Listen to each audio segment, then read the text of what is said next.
Same people who own the labels own the prisons. Literally the same people? Literally the same people who own the labels own private prisons. The records that come out are really geared to push people towards that prison industry. But they didn't make you write those lyrics. It's not about making somebody write the lyrics.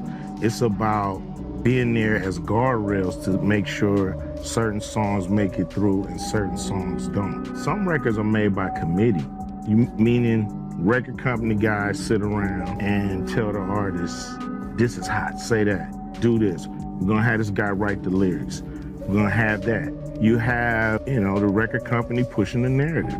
Some social engineering going on here to make sure those prisons stay full. Partying together. So in the authorities' mind, they feel like Puff knew what Meech was doing. Then with the introduction to Jacob and different people, and a lot of people going to jail for money laundering and stuff like that, Puff being, and this is documented, Puff being a CI for an FBI agent. I said this years ago, that Kim and Kirk Burroughs took some paperwork, they was taking some papers up to the FBI, so like when they was here in New York. They was taking paperwork up there and stuff like that. Don't know what it was, but later on found out that he was a CI. As far as Meek Mills, Puff Daddy, whoever, none of these niggas, all you fake hard niggas, you. Because you can't shoot nobody anyway, and the reason why you got talks is because you did a deal, you fed. You know what I'm saying? That's why you gotta come at me, because part of the CI. You understand? Now, what happens? He don't have that. The guy probably, that was 20, 30 years, 20 some years ago. The guy probably retired. Puff ain't dealing with him, no, he didn't pass Puff on or something like that. So now, Puff been dodging the legal system. With the, people had it wrong. They think it was with the Black Mafia family. No, it was with Butt Naked. I said this years ago. The person that he said is his senior advisor, Corey Jacobs. Corey had 9 16-to-life sentences for drug trafficking. You make him your senior advisor, even though that was your man, he coming home. That's your man, patching pots and pans. But Whoop was the one who took care of them when they was away. You know what I'm saying? Whoop was the one who took care of them. So now, you got all these, these characters, around you.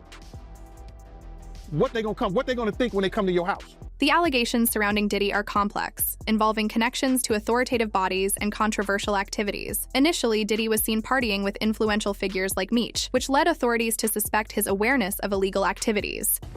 Then he says, I remember many of us in the group immediately looking at each other in awe and confusion. At the same time, I didn't know what a private prison was, but I wasn't the only one. Sure enough, someone asked what these prisons were and what any of this had to do with music. We were told that these prisons were built by privately owned companies who receive funding from the government based on the number of inmates. Mm-hmm. The more inmates, the more the government would pay these prisons. Mm-hmm. It was also made clear to us that since these prisons are privately owned, as they become publicly traded, we'd be able to buy shares. Over time, accusations have emerged about Diddy's involvement with federal agencies, including a claim that he once acted as a confidential informant for the FBI. Documentation suggests that Diddy has been linked to these activities for years, even allegedly participating in document exchanges with the FBI in New York. Discussions also touch on the broader implications of his connections within the music industry and its ties to the private prison system. He had cameras in every room. Everybody came over. And doing all kinds of stuff. He has dirt on everybody. Do you think he was an agent?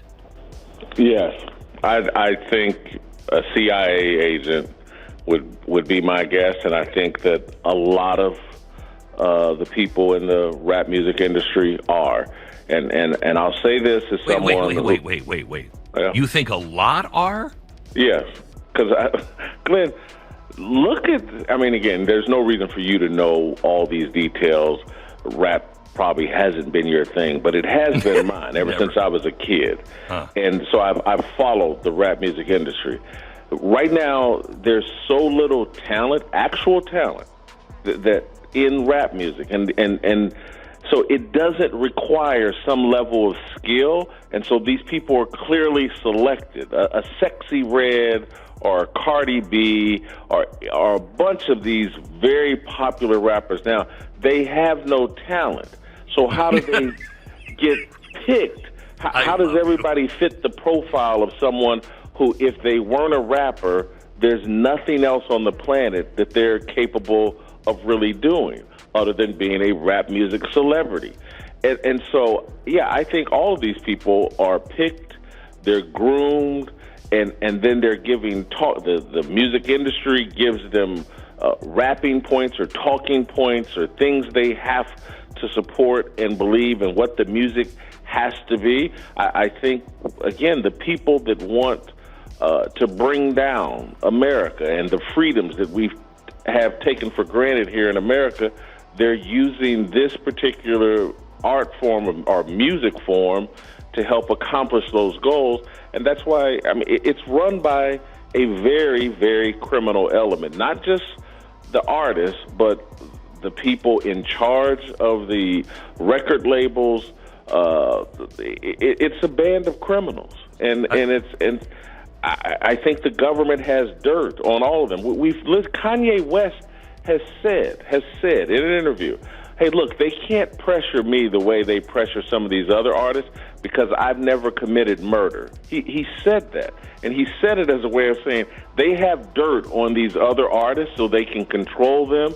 They don't have that kind of dirt on me. That's why I'm harder to control. Allegations suggest that industry executives, including Diddy, have been manipulated by governmental bodies to promote certain stereotypes through music, enhancing prison populations. Most of us were taken back by this. Again, a couple of people asked what this had to do with us. At this point, my industry colleague who had first opened the meeting took the floor again and answered our questions. He told us that since our employees had become solid investors in this prison business, it was now in their interest to make sure that these prisons remain filled. Our job would be to help make this happen by making music which promote criminal behavior, rap being the music of choice. He assured us that this would be a great situation for us because rap music was becoming an increasingly profitable market for our companies, and as employees, we'd also be able to buy stocks in these prisons.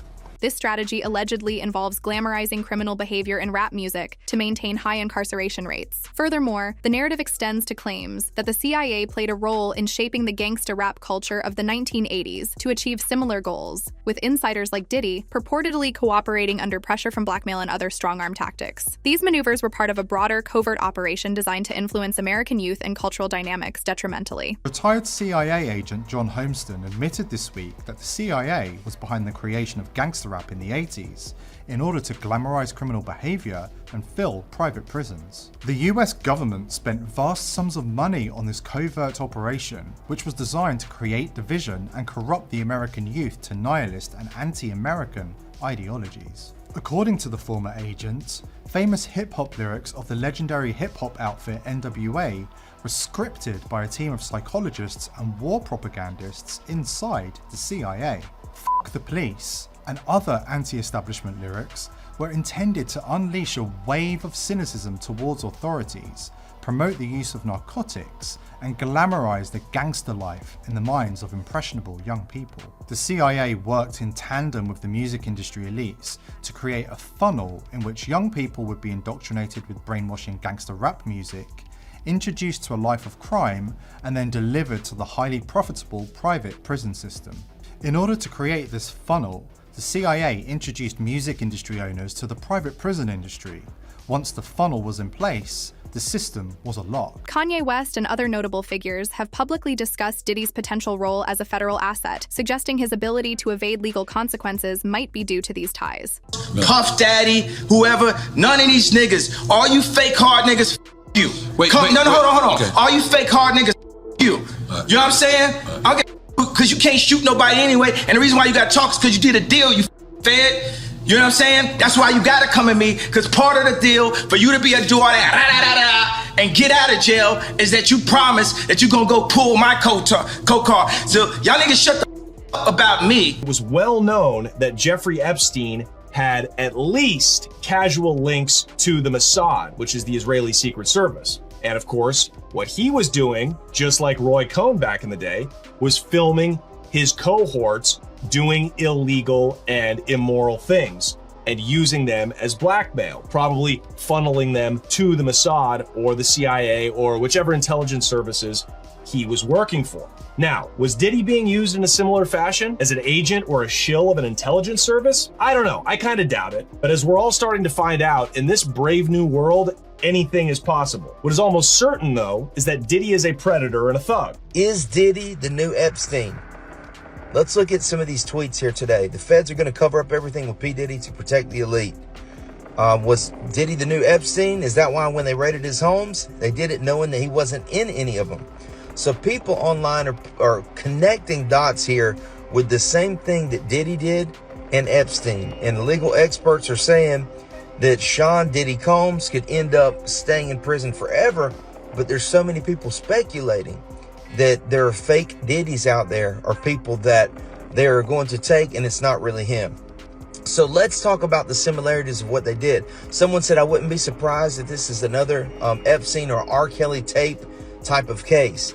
Now, here's the thing. In Diddy's parties, he had hidden cameras in all of his houses, and he would have these parties and put people in compromising positions, and he would use this as blackmail so that he had power. The same way as who? The unfolding situation raises questions about the integrity of the music industry and its leaders, prompting calls for a reevaluation of the relationships between artists and federal authorities. Was Diddy a Fed?